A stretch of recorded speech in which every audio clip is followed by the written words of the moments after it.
Barnes, our Sunderland commentator, Gary Bennett, former Sunderland captain and centre-half. We'll come on to Jordan Pickford in just a moment, Nick, but we begin with Northern Ireland. Yes, they've got a friendly tonight at home against Switzerland, and Trey Hume, of course, should start that game for Ireland tonight. Bearing in mind, Dan Ballard would have been involved but injured, of course, so the duo from Sunderland is reduced to the single Trey Hume, who's, well, he's a Northern Ireland regular now, turned 23 this week, so he's enjoying a very, very good season. We heard from him, of course, on Total Sport earlier this week. Job should be involved with England's under-21s away in Lorient against France tonight. That's an 8 o'clock kickoff. He's certainly been involved in they've been putting their training videos, if you like. The training has been put on social media, and Job's been heavily involved in the team that's been shown on that, and so I'm almost certain Job's going to start tonight for England's under-21s. In Regis Lebris territory. In Regis Lebris territory as well, yeah, indeed.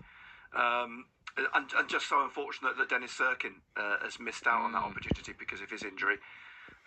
We still haven't had an update from the club on how long he'll be out, but there's been various suggestions. It could be between 6 and 8 weeks, which isn't great news, but I don't think that's a surprise. It's a hamstring injury, and it's not going to be a matter of a couple of days, is it? So that report will obviously get that clarified next week from Regis Lebris, but Dennis Serkin unfortunately missing out. One player who's already played today is Milan Aleksic. Serbia's under-21s played this afternoon against Bosnia and Herzegovina.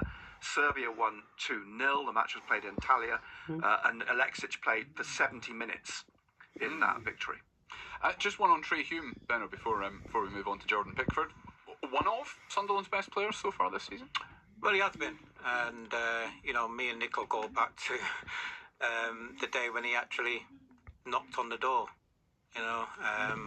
stating that he should be in the team, and I think from that day he got into the team.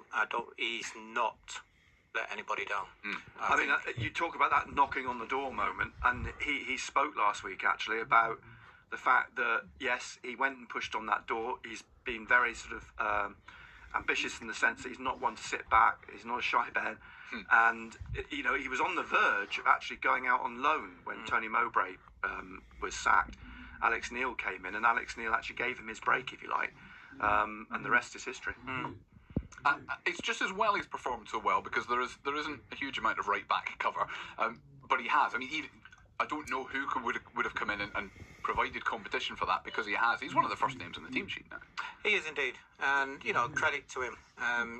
He's got, shall we say, faith in his own ability, and you do have players who think they should be in the team.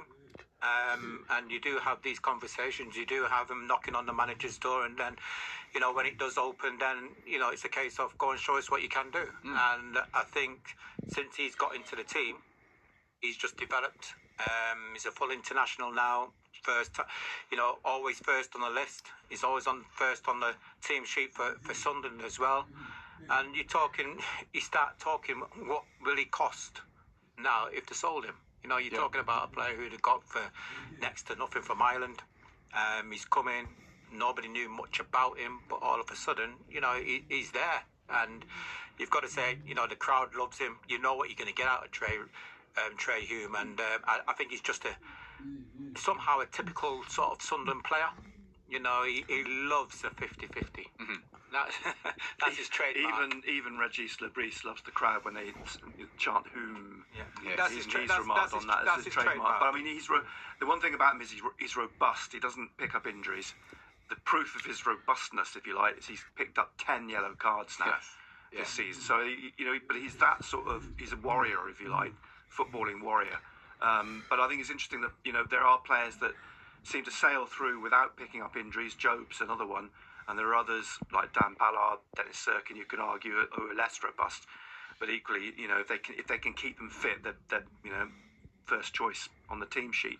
Got to mention Niall Huggins there because you mentioned about right back cover. Huggins would have been the right back cover.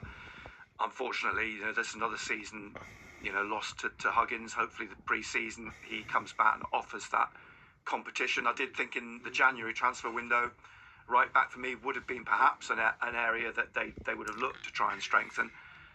Luke O'Nien, of course, can play there. Jensen Seelt can play there, but he too has been out and then has only just come back in. And there lies another question: if Sirkin's going to be out for the period of time that we think he is going to be out, and Hjelder's been injured as well. You know, you could argue, I wonder, coming back into this sort of last 8 games of the season, whether Regis de Vries might have to go to a back 3 and change the system. Yeah, one to ponder next week particularly. We've talked about Jordan Pickford. We now know he is starting tonight. Let's hear a bit from him Yes, too. earns his 74th cap tonight in that World Cup qualifier with Albania. He's now 31, and he says you're never too old to learn.